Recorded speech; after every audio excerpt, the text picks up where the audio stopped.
Desde já, irmãos, eu queria pedir para que vocês abrissem suas Bíblias, por favor, no Salmo de número 126.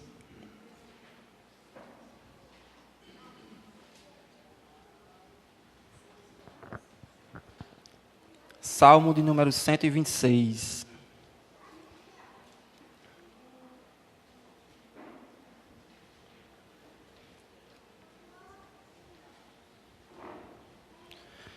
Irmãos, o livro dos Salmos é certamente um daqueles livros da Bíblia que nós lemos, relemos e que recorremos frequentemente, seja nos nossos momentos de tristeza, seja nos nossos momentos de alegria, nós frequentemente recorremos aos Salmos.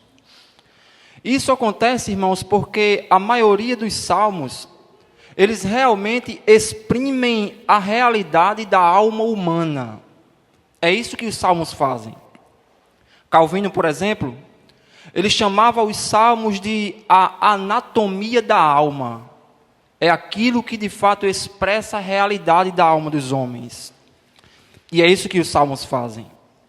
E de fato, irmãos, vocês também vão se lembrar, não é anormal nós enxergarmos vez por outra, o salmista conversando com a sua própria alma, que se encontra, por vezes, em grandes aflições, ou também conversando com sua própria alma, louvando a Deus por vitórias que o Senhor concede também ao seu povo. E não é diferente, irmãos, no texto que nós iremos estudar neste Salmo número 126. Este Salmo nos falará sobre um tipo de sentimento que deve correr nas veias de todos aqueles que foram redimidos por causa daquilo que o Senhor Jesus Cristo fez na cruz do Calvário. Mas que sentimento é esse, irmãos? Eu me refiro ao sentimento da alegria completa em Deus e sobre aquilo que Ele fez por nós na cruz do Calvário. Eu convido os irmãos a, por favor, se colocarem de pé para que possamos fazer a leitura desse texto. Salmo de número 126.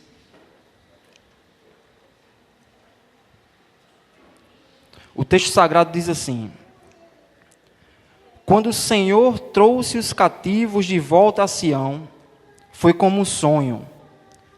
Então a nossa boca encheu-se de riso e a nossa língua de cantos de alegria.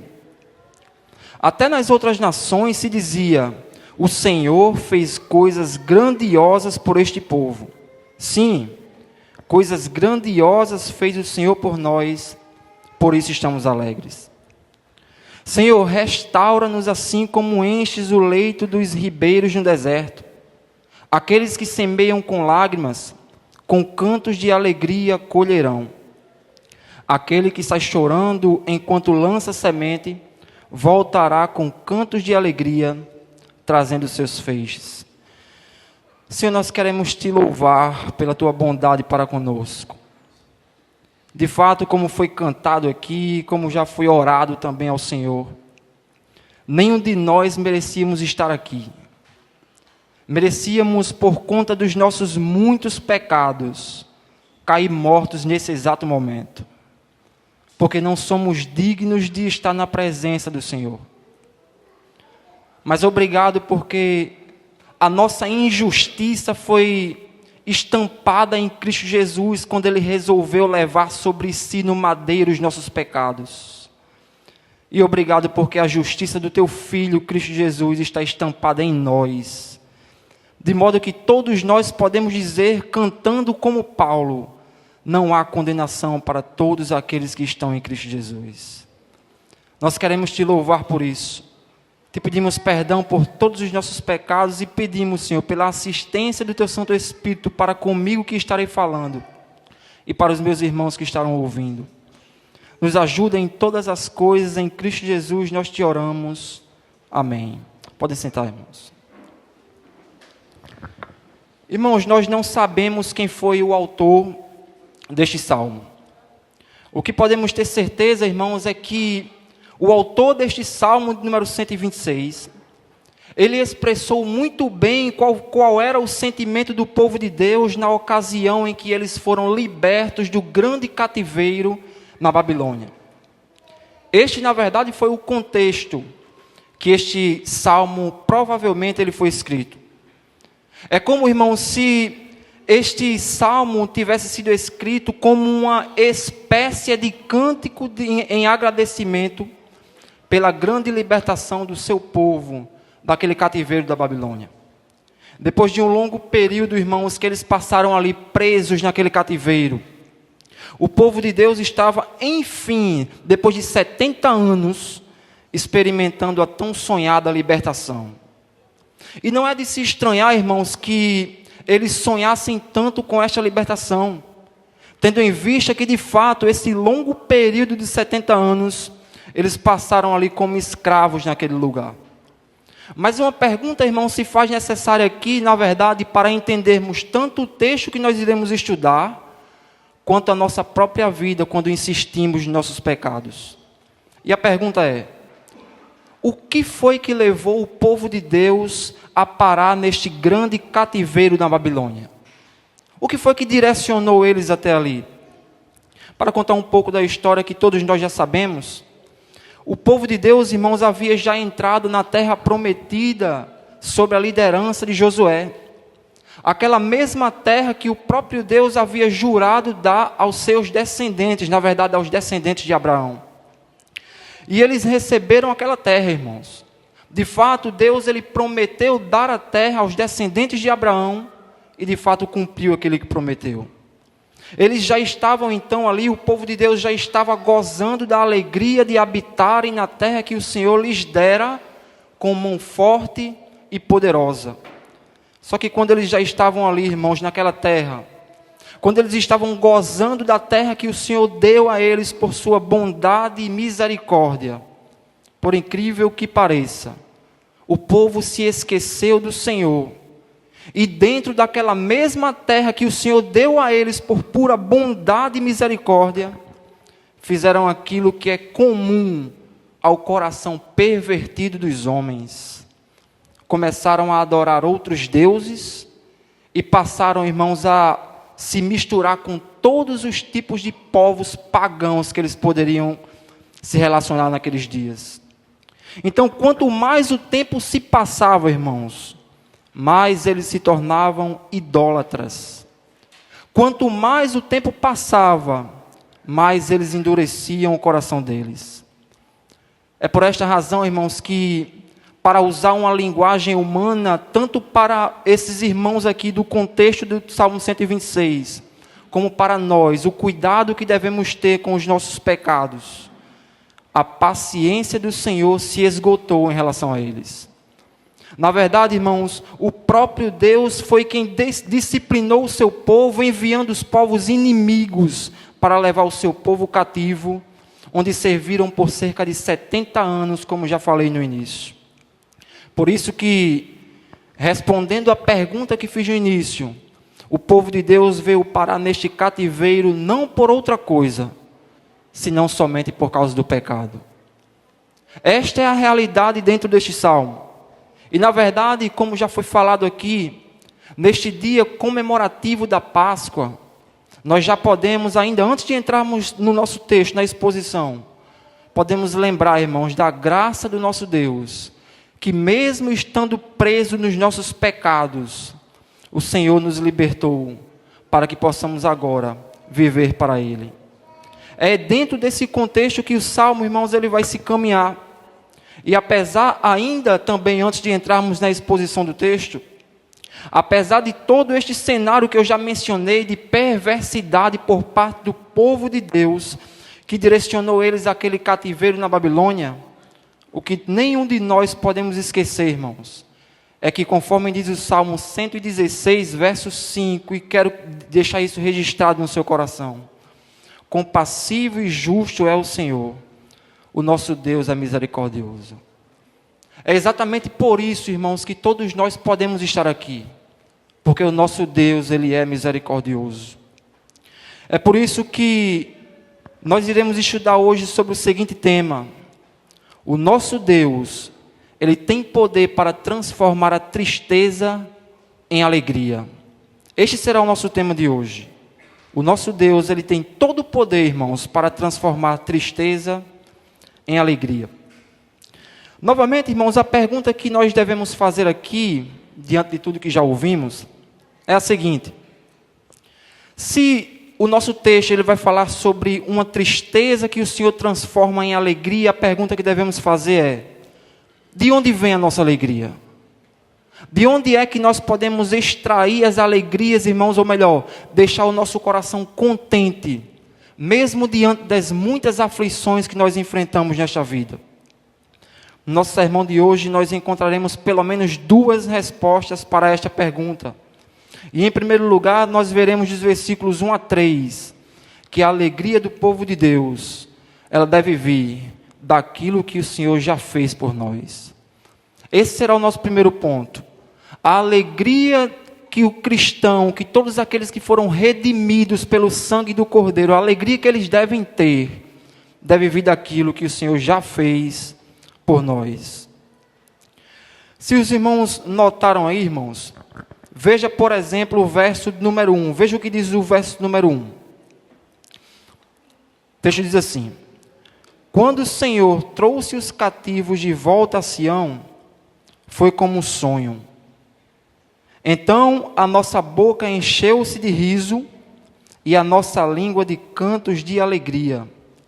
Até nas outras nações se dizia: o Senhor fez coisas grandiosas por este povo.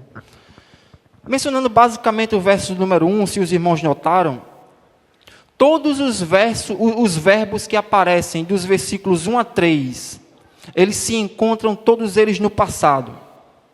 E diante, irmãos, do fato de que todos estes verbos se encontram no passado, isso deve indicar para todos nós para que nós possamos encontrar a alegria que é devida a nós, nós devemos olhar pelo retrovisor da nossa vida, para enxergarmos tudo aquilo que Deus já fez em nosso favor.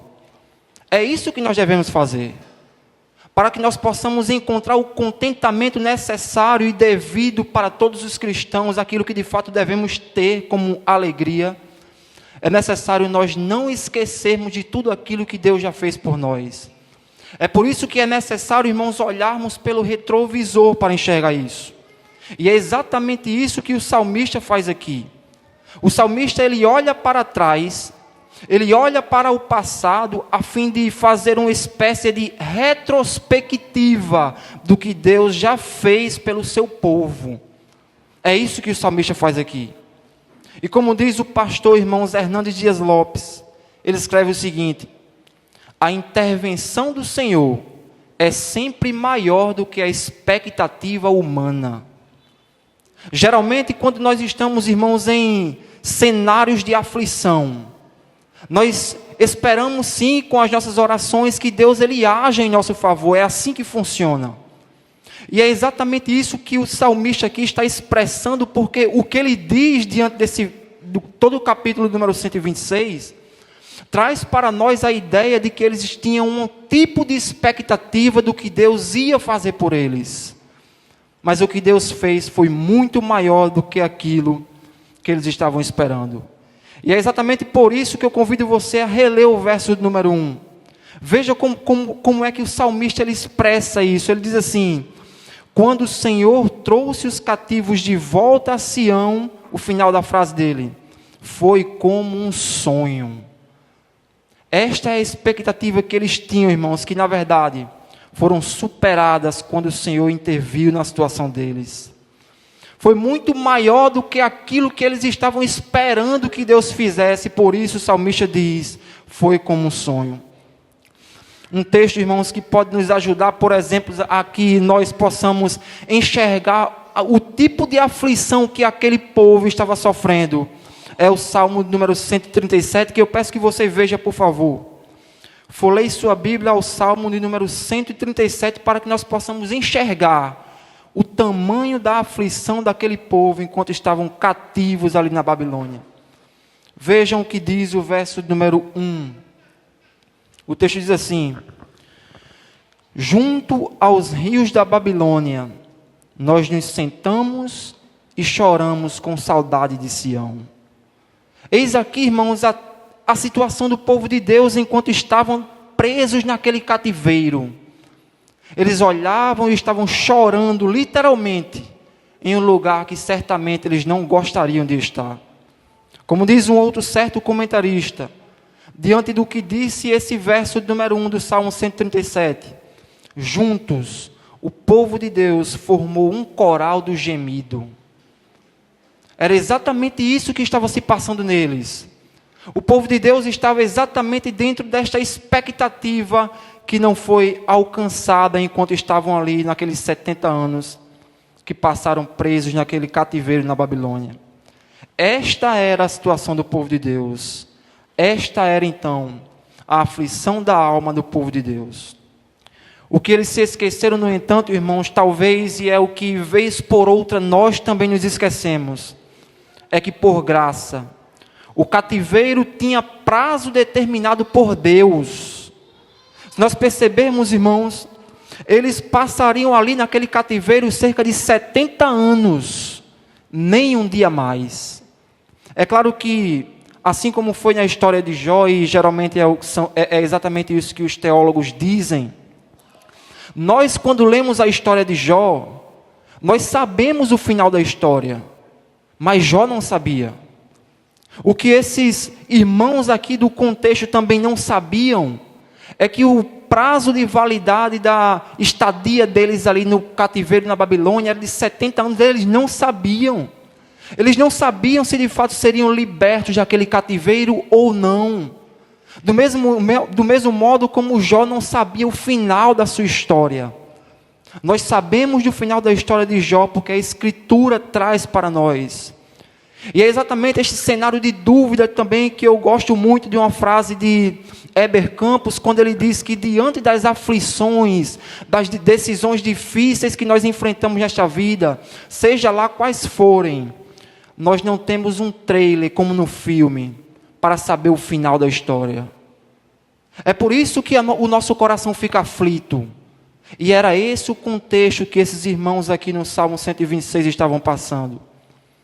Por isso eu posso repetir, o que esses irmãos aqui, irmãos, não sabiam, é que Deus ele já tinha determinado um prazo de validade dentro daquele cativeiro na Babilônia.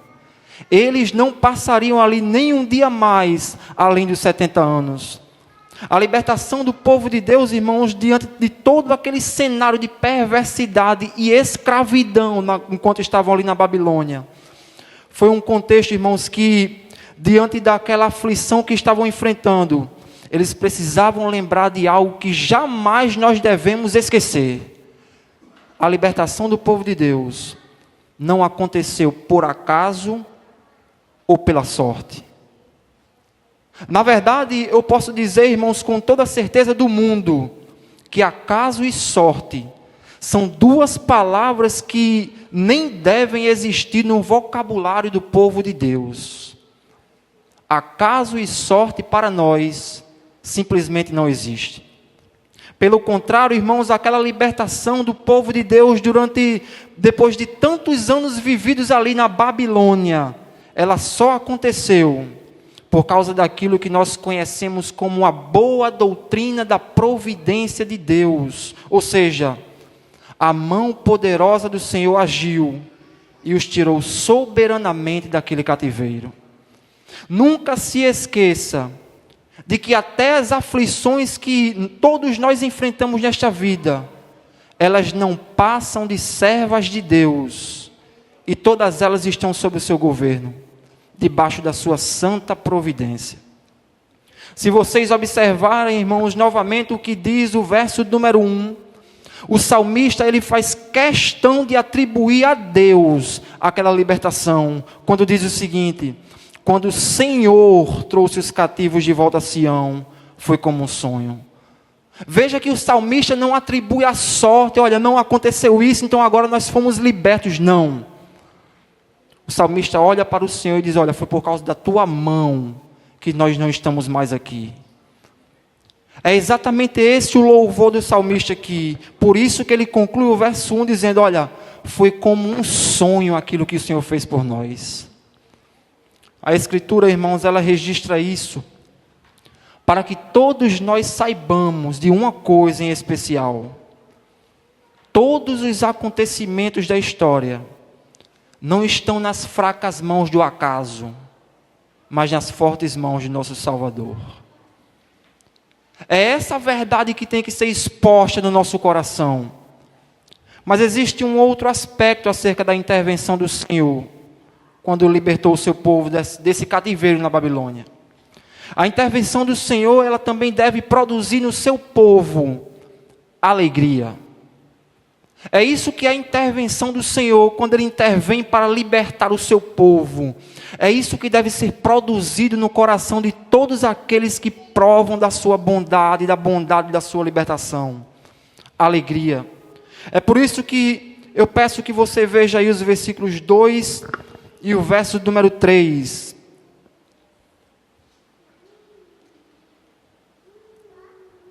O texto diz assim: então a nossa boca encheu-se de riso, e a nossa língua de cantos de alegria. Até nas outras nações se dizia: o Senhor fez coisas grandiosas por este povo. Sim, coisas grandiosas fez o Senhor por nós, por isso nós estamos alegres. Este é o outro aspecto quando Deus ele intervém para libertar um povo.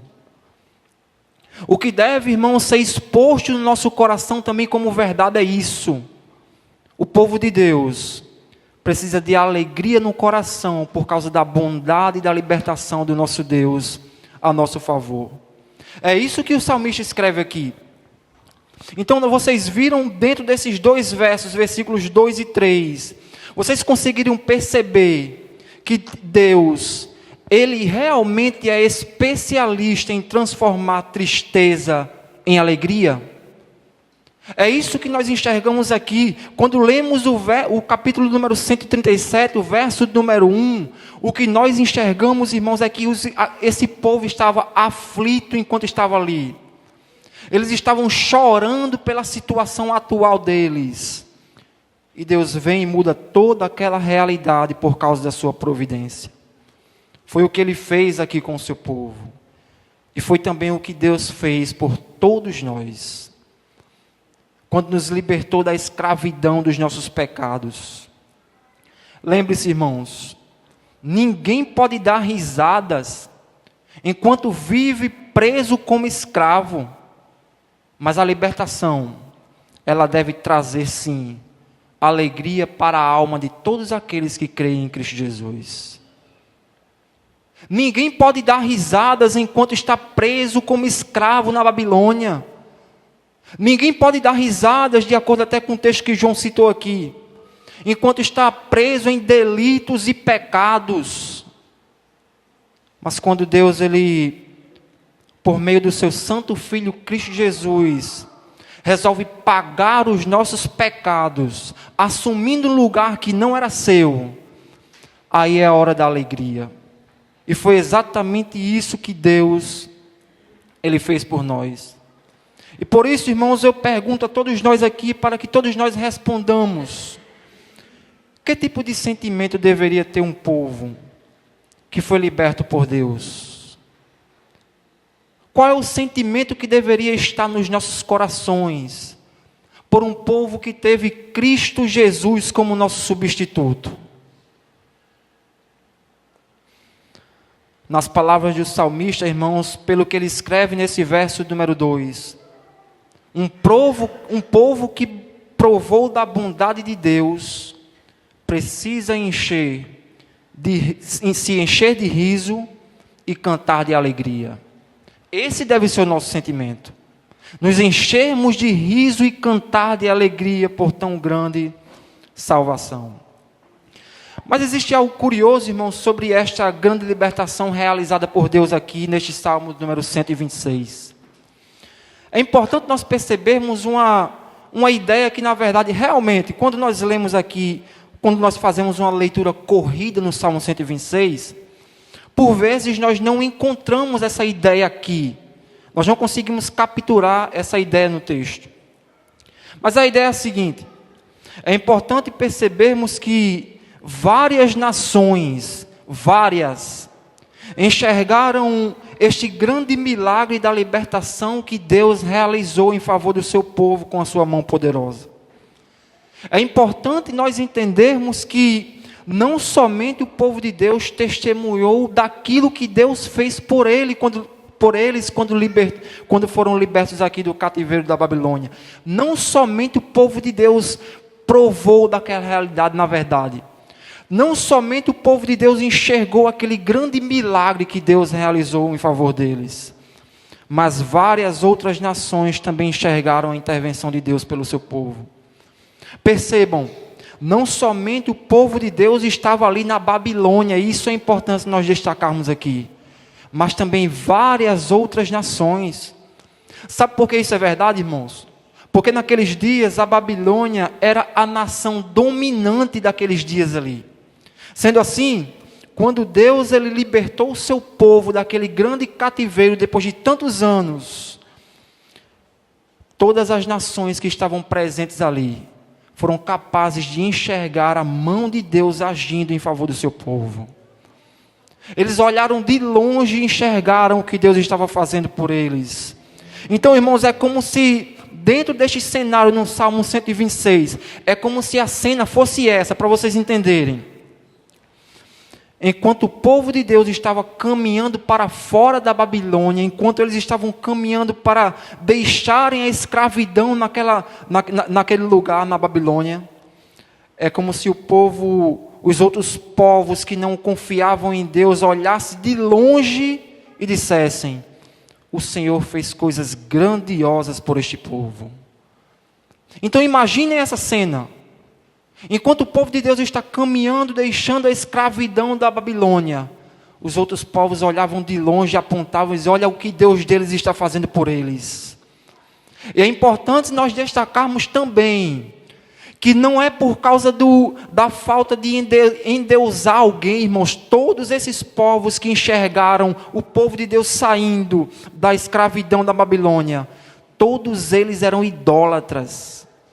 Cada um deles tinha os seus próprios deuses para adorar. Deuses estes que, conforme nós conhecemos, não passam de bronze feita por homens. Deuses esses, irmãos, que têm pés, mas não andam. Têm braços, mas não podem fazer nada. E não podem ajudar aqueles que confiam neles, porque não passam de estátuas feitas por mão de homens. Mas quando eles enxergaram ao longe o povo de Deus sendo libertos daquela escravidão na Babilônia, eles olharam e disseram aquilo que todos os cristãos devem dizer acerca do Deus que nós temos: o Senhor fez coisas grandiosas por nós. Esse é o Deus que nós confiamos.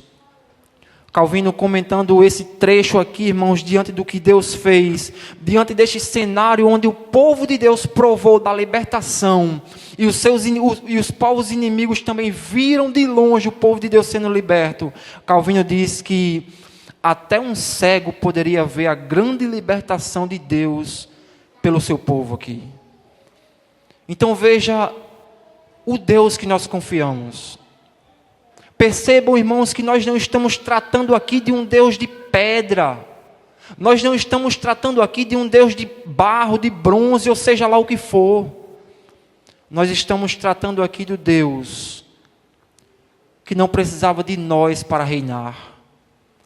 Nós não estamos aqui, irmãos, tratando de um Deus que está apático com a situação do seu povo. Nós estamos tratando de um Deus que é tanto transcendente quanto também imanente. E por causa disso, está conosco mesmo diante das aflições que nós enfrentamos nesta vida. Então, quais são as aplicações, irmãos, que nós podemos tirar deste primeiro ponto, dos versículos 1 a 3, por tudo que nós ouvimos até aqui? Em primeiro lugar, irmãos, pelo que vimos no texto, aquilo que Deus já fez por nós deve servir de combustível para que confiemos na sua providência. É isso que nós devemos ver aqui. Pelo que vimos no texto, aquilo que Deus já fez por nós deve servir de combustível para que confiemos na sua providência. Foi isso que nós vimos aqui. O salmista olha para trás e faz uma retrospectiva daquilo que Deus já fez pelo seu povo. O padrão para nós, irmãos, não pode ser outro. Todas as vezes que as aflições desta vida baterem na porta do seu temeroso coração, olhe para trás e veja o que Deus já fez por você. Faça uma análise de alguma vez, ou melhor, faça uma análise se alguma vez o Deus da providência falhou com você. Lembre-se de todas as vezes que diante de situações difíceis, que talvez você julgou até impossíveis de ter alguma resolução, e o Senhor chegou providenciando a solução para resolvermos os nossos problemas. Olhe para trás também, conforme fez o salmista. Olhe para o retrovisor da sua vida e veja como Deus da providência é confiável. O nosso Deus, Ele é confiável. Nós de fato, irmãos, nunca ficamos em apuros pelo Deus que nós temos. Porque o Deus que nós cremos, irmãos, Ele realmente é confiável. Mas sabe por que é que Deus ele é providente na nossa vida? Não é porque somos pessoas boazinhas. Não é porque somos obedientes e agora estamos melhores do que os outros e podemos agora ler a Escritura, somos melhores do que os nossos vizinhos. Não. Nosso Deus é confiável e Ele faz todas essas coisas e Ele é um Deus providente. Porque mesmo se somos infiéis, Ele permanece fiel, porque não pode negar-se a si mesmo. Essa é a garantia que nós temos da providência do nosso Deus. Esta é a garantia que nós temos, irmãos, que mesmo nós sendo esses miseráveis pecadores, que tentam acertar, mas vez por outra deslizam nos seus pecados, essa é a certeza que nós temos do porquê que a providência de Deus nunca irá nos abandonar, porque mesmo que nós sejamos infiéis, Ele permanece fiel. Por isso, queridos, todas as vezes que as aflições apertarem o seu fraco coração, eu lhe convido a refletir no fato de que até mesmo as aflições que se deparam no nosso caminho, são servas de Deus para nos ensinar a sermos mais parecidos com seu Filho. Pois como nos ensina a sua palavra no texto de Hebreus capítulo 12, versículos 6 e 7, escute isso: o Senhor corrige a quem Ele ama e castiga quem Ele aceita como filho. E o texto conclui da seguinte forma: suportem o sofrimento com paciência como se fosse um castigo dado por um pai, pois o sofrimento de vocês mostra que Deus os está tratando como seus filhos. Essas são as aflições que nós enfrentamos. E às vezes, irmãos, de fato eu confesso para vocês que eu fico pensando em algumas coisas a meu próprio respeito. Fico me perguntando como é e por que eu prefiro acreditar em mentiras do que naquilo que a Escritura diz. E onde é que eu quero chegar aqui? O nosso Deus, na pessoa de Cristo Jesus, nos disse que nesse mundo nós teríamos aflições. Mas nós preferimos acreditar em um mundo do felizes para sempre. Não, irmãos, nós não seremos. Na verdade, para todos nós que somos cristãos, para concluir essa primeira aplicação, nós poderemos de fato dizer que seremos felizes para sempre, mas só quando o Cordeiro retornar para buscar a sua igreja. Será neste dia, quando estivermos com Cristo para sempre, que nós poderemos dizer, agora sim, seremos felizes para sempre. Uma segunda aplicação, irmãos, que nós podemos tirar do que ouvimos aqui, é que a libertação, ela não é uma obra humana, mas sim uma intervenção de Deus. A libertação que o povo de Deus prova, não é uma obra humana, mas sim uma intervenção de Deus. Foi isso que aconteceu no louvor do salmista, pelo que vimos até aqui. Ele olha para tudo o que está acontecendo e atribui somente a Deus o que está acontecendo ali, a libertação que eles receberam. Aquele grande cativeiro, irmãos, foi interrompido por uma grande libertação realizada pela obra de um grande Deus. E esta também deve ser, irmãos, a razão do nosso louvor a Deus. Aliás, esta é a Páscoa que todos nós deveríamos celebrar. Porque a nossa Páscoa, irmãos, não diz respeito à imagem de um coelho. A nossa Páscoa não diz respeito aos ovos de chocolate que, vez por outra, nós queremos comprar e é muito legal, por sinal. Para ser mais enfático, irmãos, a nossa Páscoa diz respeito ao grande Rei, que, embora sendo Deus, não considerou que o ser igual a Deus era algo a que devia pegar-se, mas esvaziou-se a si mesmo, vindo a ser servo, tornando-se semelhante aos homens, e sendo encontrado em forma humana, humilhou-se a si mesmo e foi obediente até a morte, e morte de cruz. Por isso, Deus o exaltou à mais alta posição e lhe deu o nome que está acima de todo nome, para que ao nome de Jesus se dobre todos os joelhos no céu, na terra e debaixo da terra, e toda língua confesse que Jesus Cristo é o Senhor, para a glória de Deus Pai. Esta é a nossa Páscoa.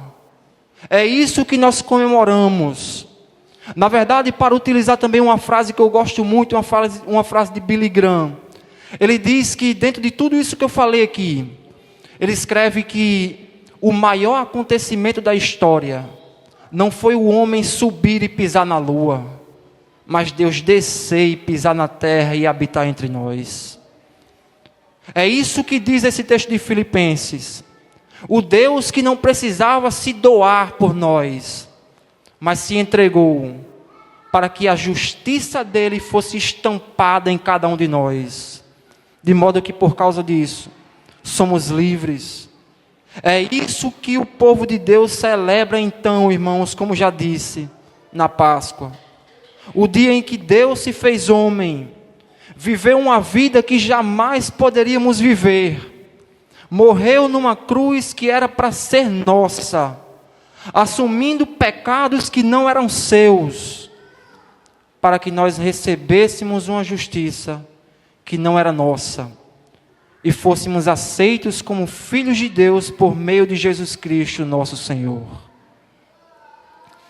Eis aqui o motivo que deve encher a nossa boca de riso e a nossa língua de cantos de alegria.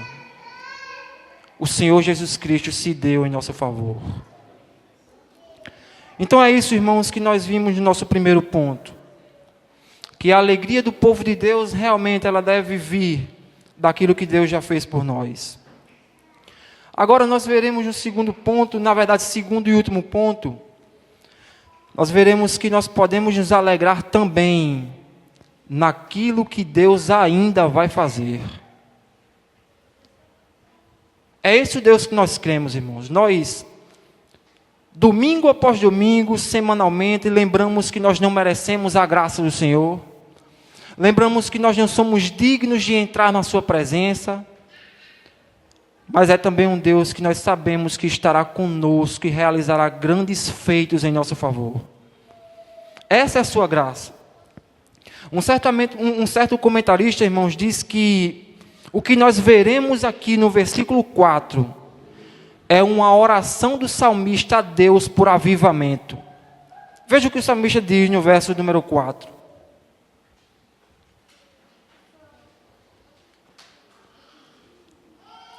Ele escreve o seguinte: Senhor, restaura-nos, assim como enches o leito dos ribeiros no deserto. Eis aqui a oração do salmista, irmãos. Comentando esse texto, o pastor Hernandes Dias Lopes diz o seguinte: eles estão alegres pelas vitórias do ontem, e de fato é o que o salmista está celebrando a Deus aqui. Eles estão alegres pelas vitórias do ontem, mas ao olharem para o presente, a vida está como um deserto. As vitórias do ontem não são suficientes para hoje. Ou seja, temos que andar com Deus hoje, ser cheios do Espírito Santo hoje, evangelizar hoje, investir na família hoje. As coisas do passado, irmãos, e aquilo que Deus realmente já realizou por nós na cruz do Calvário, e todas as dádivas que o Senhor nos concede, elas passaram. O que o salmista está pedindo aqui, na verdade, nesse verso número 4, e de fato faz sentido. Ele está clamando por um avivamento hoje no povo de Deus. É como se o salmista estivesse olhando para aquele contexto, e conforme nós já ouvimos aqui, o povo de Deus foi parar no cativeiro da Babilônia por causa dos seus pecados. O que o salmista então está dizendo é o seguinte: Senhor, por favor, é como se ele clamasse isso. Desde que o Senhor nos libertou deste cativeiro, eu te peço uma coisa: restaura-nos. Faça-nos abandonar os nossos pecados. Este é então o clamor aqui do salmista. Ou seja, a vigilância sempre será fundamental para o povo de Deus. É isso que o salmista pede a Deus aqui. Ele está clamando realmente por um avivamento, por um desejo maior por Deus. É como se o salmista estivesse orando, irmãos, para que o Senhor completasse a boa obra que Ele começou dentro do seu povo.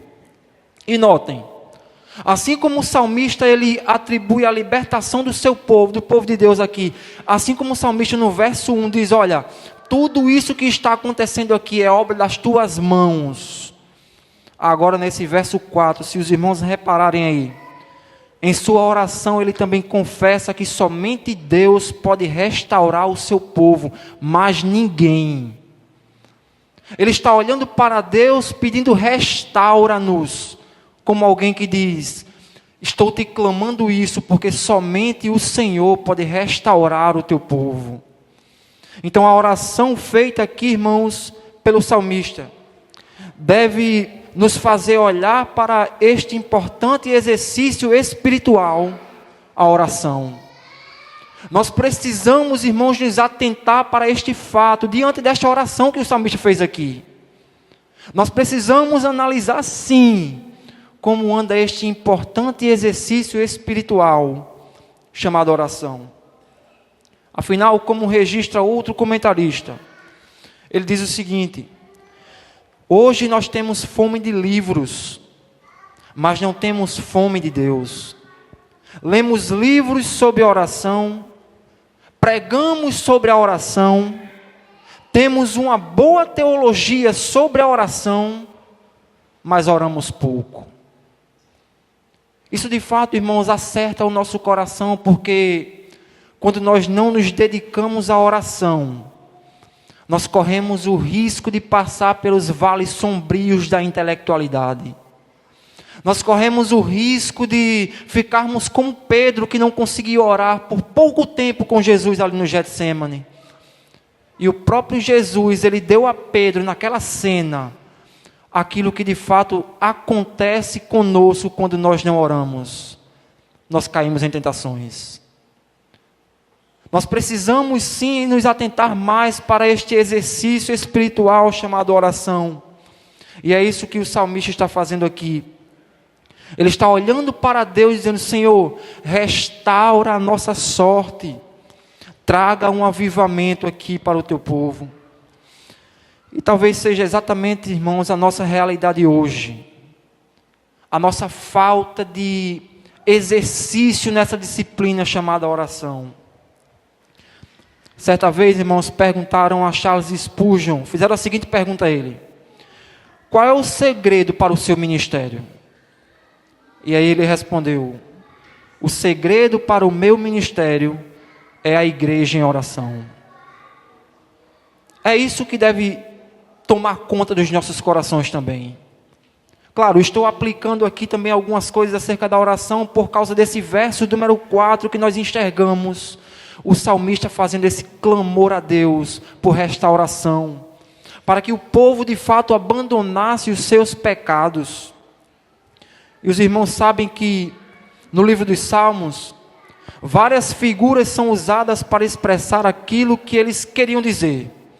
Eles usavam algumas expressões um pouco meio confusas, mas eles tinham algum significado. E aqui no salmo que nós estamos estudando, irmãos, ele não é diferente. Depois de pedir que o Senhor os restaurasse, o salmista usa duas analogias na sua oração como expectativa daquilo que ele queria que Deus fizesse por eles. Veja, por favor, novamente o verso número 4. Veja as figuras que o salmista usa aqui. Ele diz assim: Senhor, restaura-nos. Olha a figura agora. Assim como enches o leito dos ribeiros no deserto. Este deserto, irmãos, a qual o salmista se refere aqui, passava a maior parte do tempo seco. Então veja onde ele quer chegar. E tinha muitos riachos que ficavam secos a ponto do leito ficar rachado. Boa parte do tempo aqueles ribeiros eram como veias mortas de um cadáver, ressecados e expostas ao sol. Ou seja, não serviam para basicamente nada. Este é o deserto que o salmista está se referindo aqui. Por ficarem rachados como aquele sertão, aquela imagem do sertão que nós geralmente vemos por aí. É desse tipo de deserto que o salmista está se referindo aqui. Eles não serviam para nada, mas de repente algo acontecia. Quando chovia nas montanhas, vinha uma inundação descendo, ladeira abaixo. E então aqueles ribeiros se enchiam de água que desciam como uma torrente, irrigando novamente o deserto.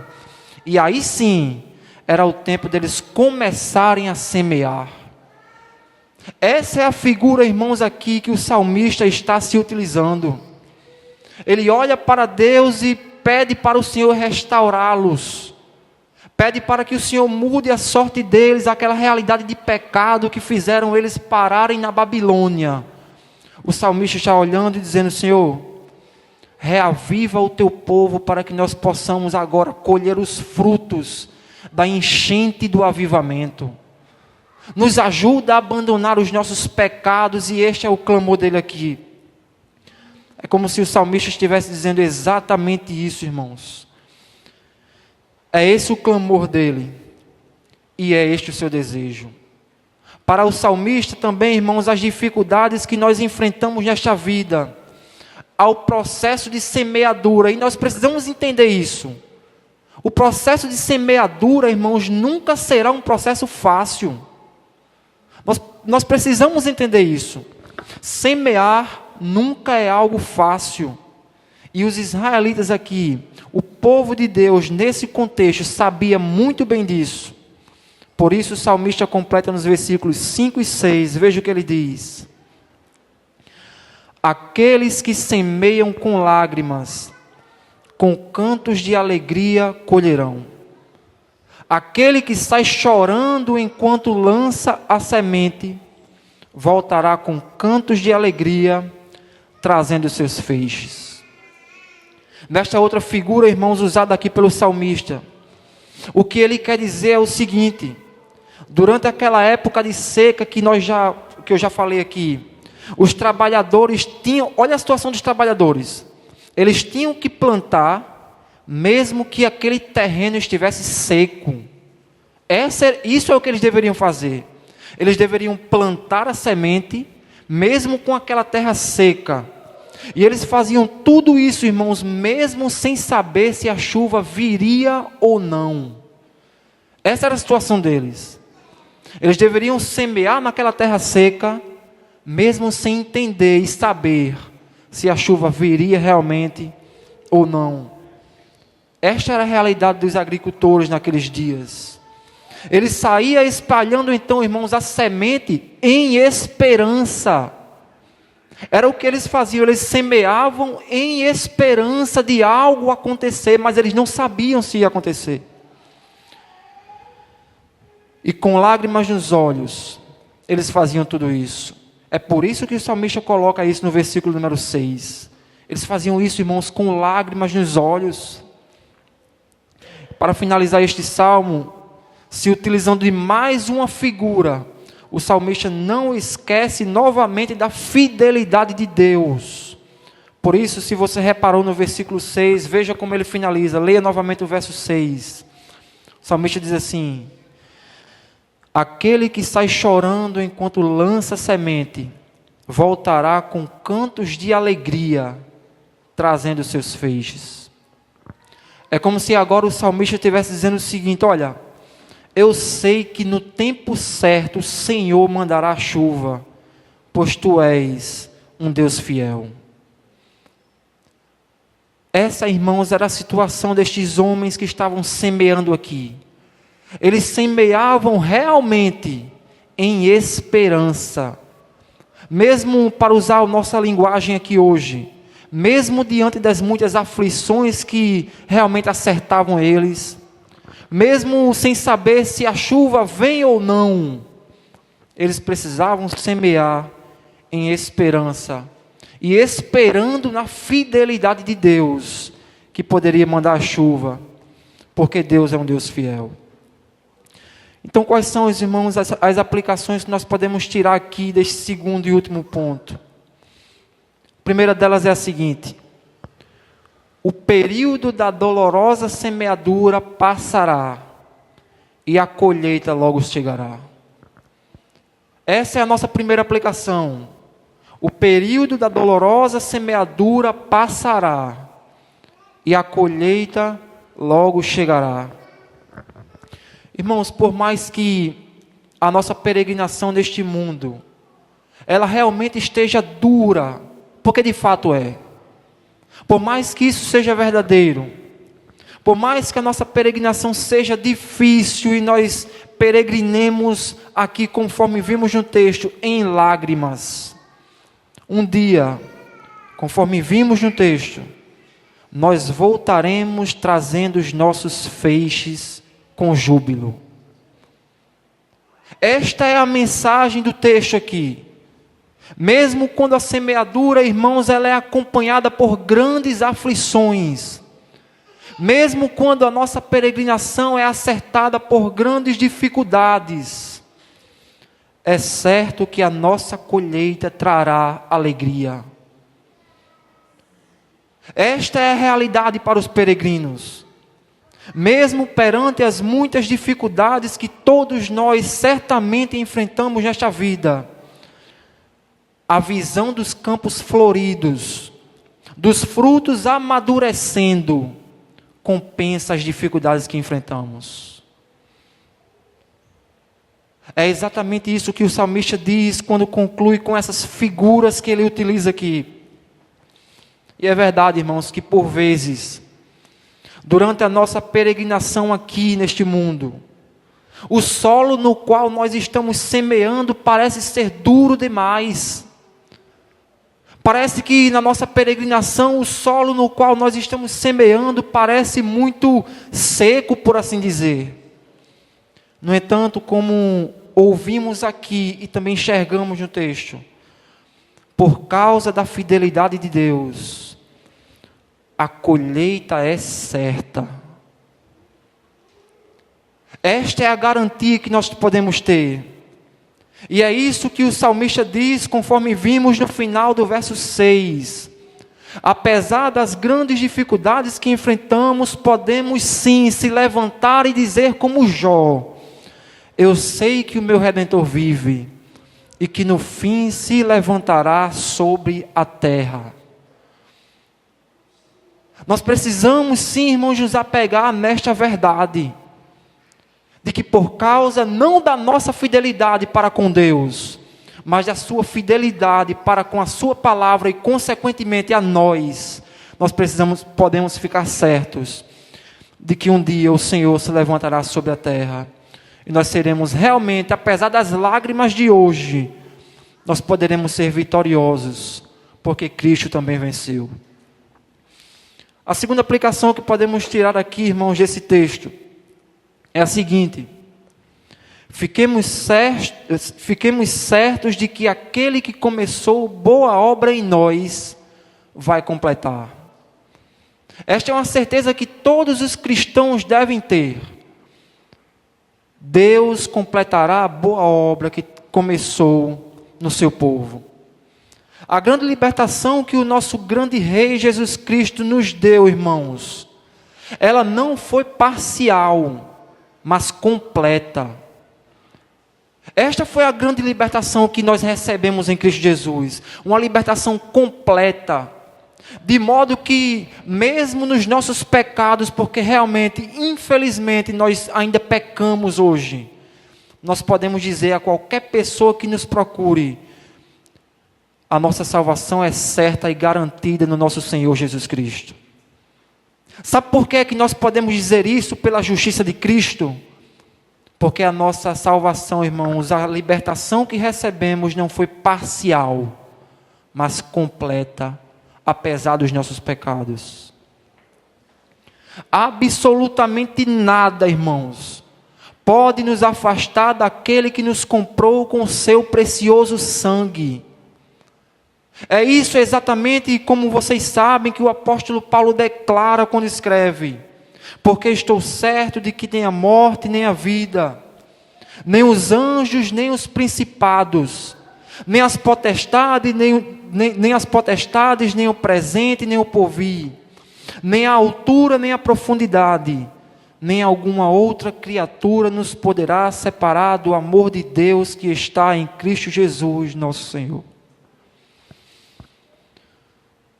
Talvez a nossa situação hoje, irmão, seja de tristeza por algum pecado que temos cometido. Talvez nós não estejamos conseguindo vencer os pecados que mais atacam o nosso coração nesta peregrinação de lágrimas. Mas a verdade que o Evangelho traz ao nosso coração agora é que nada pode nos separar do amor de Deus que está em Cristo Jesus. Eis a grande segurança que nós temos no nosso Senhor Jesus Cristo. Ele nos guiará, irmãos, até o final. Ninguém, absolutamente ninguém, conforme escreve João, poderá nos arrancar das suas poderosas mãos. Por isso, mesmo quando o pecado lhe desanimar, mesmo quando o pecado chacoalhar o nosso coração e Satanás tentar trazer mentiras ao nosso coração em relação à nossa própria salvação, lembre-se que Cristo Jesus é a sua justiça diante de Deus.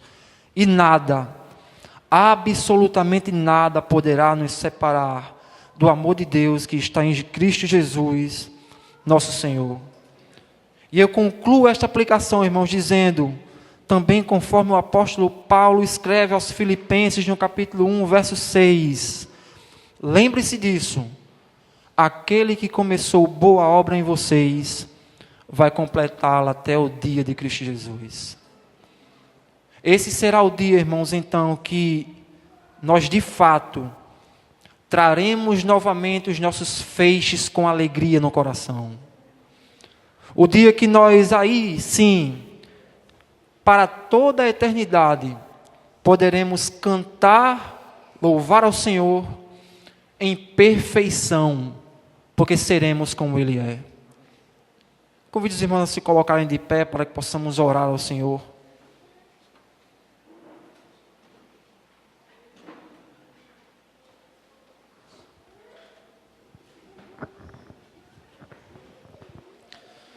Senhor, nós queremos Te agradecer pela Tua palavra.